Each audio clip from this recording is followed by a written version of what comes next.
It does not require much mental effort to remember the feeling at Arsenal in the summer of 2014. Arsene Wenger had just signed a new contract extension, only ending the speculation after the season had finished. His long reign, which many thought had run its course, would go on for another few years yet. Fans wondered if Wenger could ever win a Premier League title again, as their rivals, with bigger budgets and younger managers, moved off into the distance. But at least they had got their hands back on the FA Cup. Those were the circumstances, more or less, into which Alexis Sanchez arrived in July 2014. After playing for Chile in the World Cup, Arsenal paid Barcelona $32 million for a world-class 25-year-old forward, who had only been forced out by the arrival of the even better Luis Suarez. There was plenty of optimism that Sanchez would propel Arsenal back to the top. But 3.5 years on, as Sanchez prepares to clear out his locker and head to Manchester City, how much has changed? The summer of 2017 was almost identical to 2014, but with the added frustration for Arsenal fans that they had seen it all before. The team, frankly, is now going nowhere, slogging through the Europa League, even further away from the top than they were last year. And as the brief Sanchez era nears its end, you wonder whether he leaves any real Arsenal legacy at all. As an individual footballer, though, Sanchez has been excellent, maybe not quite the best in the country since he arrived, given Eden Hazard, Harry Kane and Kevin De Bruyne, but near enough to be proud about.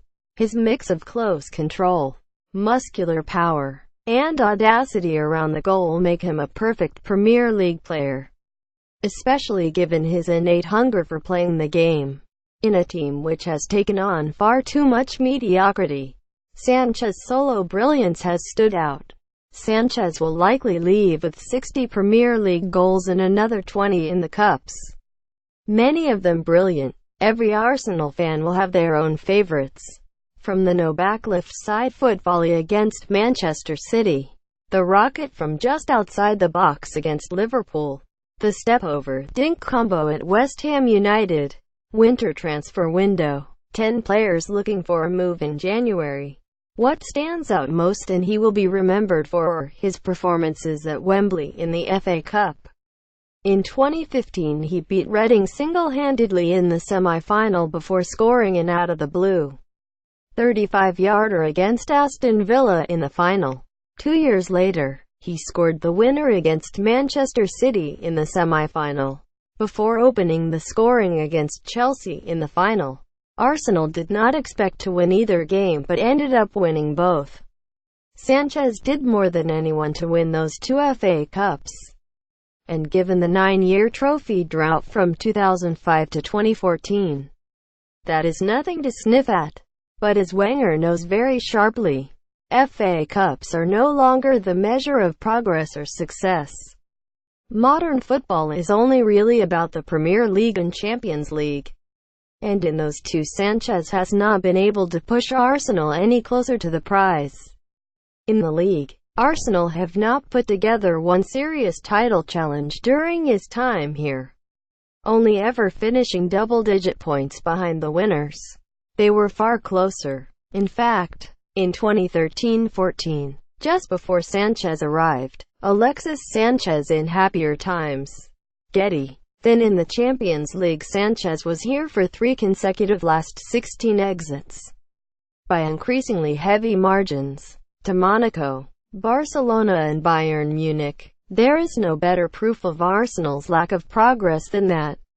Sanchez has only played 1 game in this Europa League campaign, against FC Köln, and played as if he thought it was beneath him. That, ultimately, has been the problem for Sanchez at Arsenal. He has been the world-class player in an average team.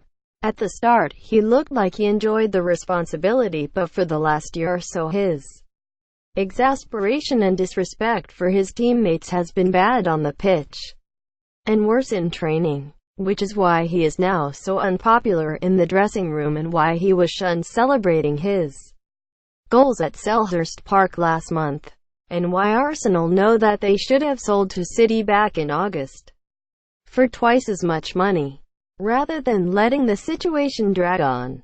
But you cannot blame Sanchez for feeling frustrated. He is a very good player who has given the peak years of his career to Arsenal. He wanted a team on the same level and he has not got one. So now he has to go and find it elsewhere. It was just the same with Cesc Fabregas and Robin van Persie, Arsenal's two best players from that first team of the Emirates era, who now have the Premier League winners' medals their performances deserved. They found what Sanchez has done, that Arsenal is a nice place to play, but a lonely place to be a top player.